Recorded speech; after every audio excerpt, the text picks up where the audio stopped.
We assume that because I'm looking at you that I'm interested, and those are not the kinds of things that help me get to the next step. Yeah, bingo. So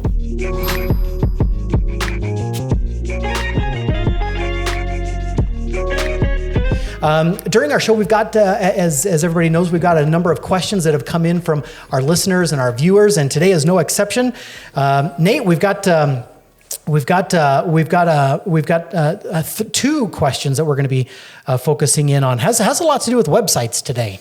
Are you in the mood for a website conversation? of course I am. But I mean, the topics that are brought up are so big. I think we only have time for two, really. Okay. Yeah. Well, this one comes from Kelly in Colorado Springs. She works at a medical office, as I understand. She asked this question: what are some tips for updating our website content? It's pretty common for many business professionals to have websites that maybe they've designed and developed or had developed maybe 4, 5, 6, 7 years ago, and they've just kind of been sitting there.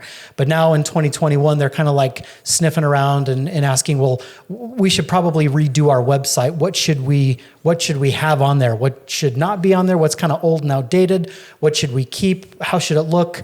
So what advice might you have for a medical office? Well, I remember, Kyle, it's probably about 4 to 7 years ago, the hot thing at the top of your website was to have a slider come across the top that showed different images. And it was one way that you could get more information packed in above the fold. And it's funny because by and large, I would say that is not the style any longer. Okay. Right? The style now and the difference between that time and what I'd say that you see now, or what people react to or respond to well, has to do with being as concise and direct with your messaging as possible. Most professionals, and I wouldn't disagree, think I can service anybody. So everybody is my audience. And I think that is probably one of the most hurtful or harmful pieces of thinking that you can have. So the takeaway is get very specific with your messaging. Speak to a specific audience, not a broad general audience, but say a lot in just a few words as quick as you can. And taking an example of the medical office, there are services that medical office provides, but not everybody is necessarily going to be a patient to that medical office. Right. Maybe you have to have a certain type of condition, or there are certain pieces that have to be in place in order for that medical office to be able to serve you best. And if that's the case, then those are the people you want to speak to, or the people that have those issues or those problems. Maybe the people that have those particular issues or problems make up 20% of your audience, but that 20% is also, you've heard the 80-20 rule, the people that make up 80% of your revenue. Well, you don't want to alienate everybody, and that's fine. But what you want to do is talk to that audience, because they're the ones who are ideal for you, and that's how you're going to make your money. And it's okay. It's okay to just narrow in your messaging. Oh, that's awesome.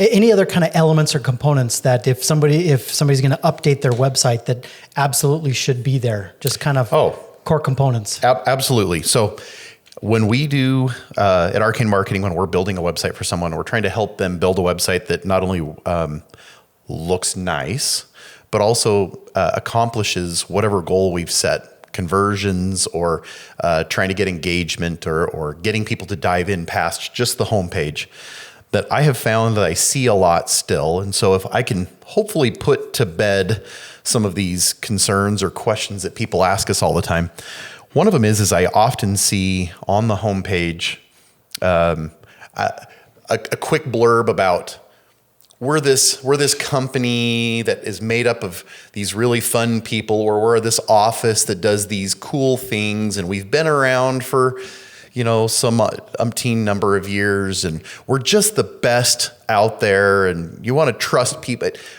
I think at this day and age, with the habits and the behaviors that people have, those are things that are kind of assumed. We assume you're really good. We assume that because I'm looking at you that I'm interested, and those are not the kinds of things that help me get to the next step. Yeah, bingo. So I would argue that the information on your homepage should be a little bit more concise. It doesn't have to be lengthy, but oftentimes we are moving content from the homepage to an About Us page, separate. And if people want to read those things, that's where they can find it. And that's where they're used to finding it anyways. Sure.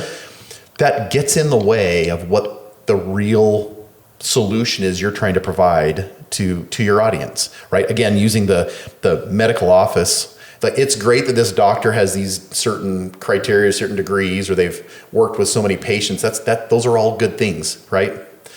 But that's not what's going to get the person reading to pick up the phone and make an appointment. It's not that paragraph that does it. Right. And if they want to learn more, they can dive in a little further and read it. So that's one piece, is the home page versus the About Us page.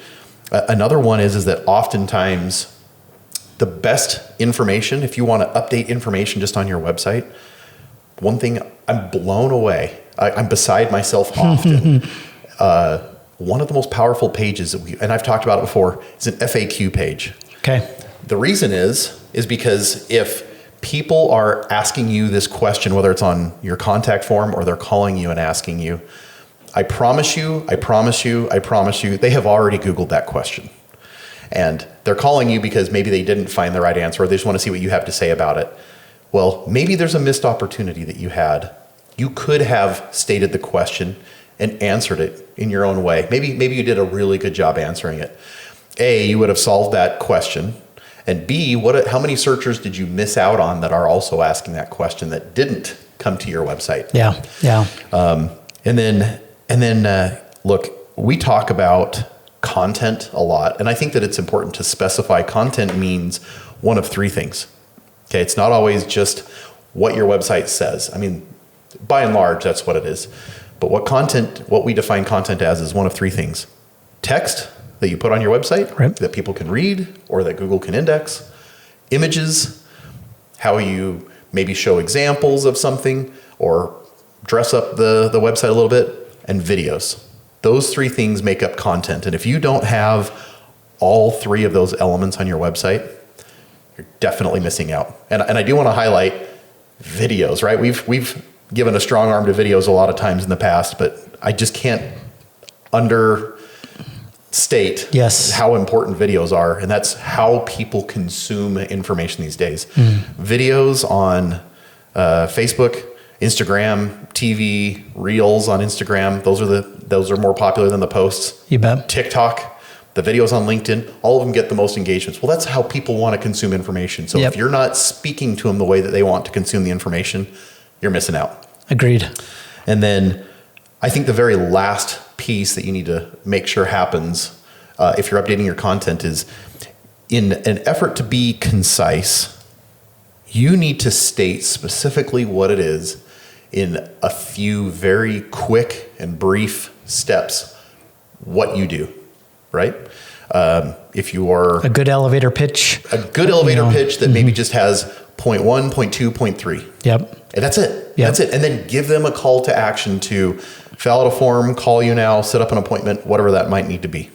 Love that. Yes, absolutely. So a lot of people miss those.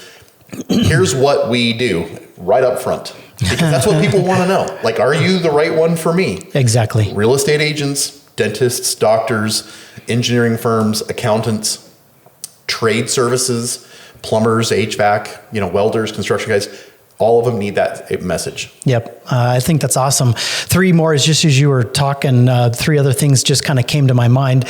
One is you don't want to have your website, you don't want to be a slave to your website. And anytime you want to update it or change something, have to have another agency or another person do that. You want to have a website platform that's easy to operate yourself, where you can log in and make changes to you as you need to. So don't have a CMS or a website platform that's so complex, so customized that you can't update it and change it yourself. Maybe another thought would be is on your website, have some sort of way for people to opt in, give you their name and their email address to opt in for a newsletter, a training course, a special interview, a video, a book, fill in the blank. Have a way to capture lead information.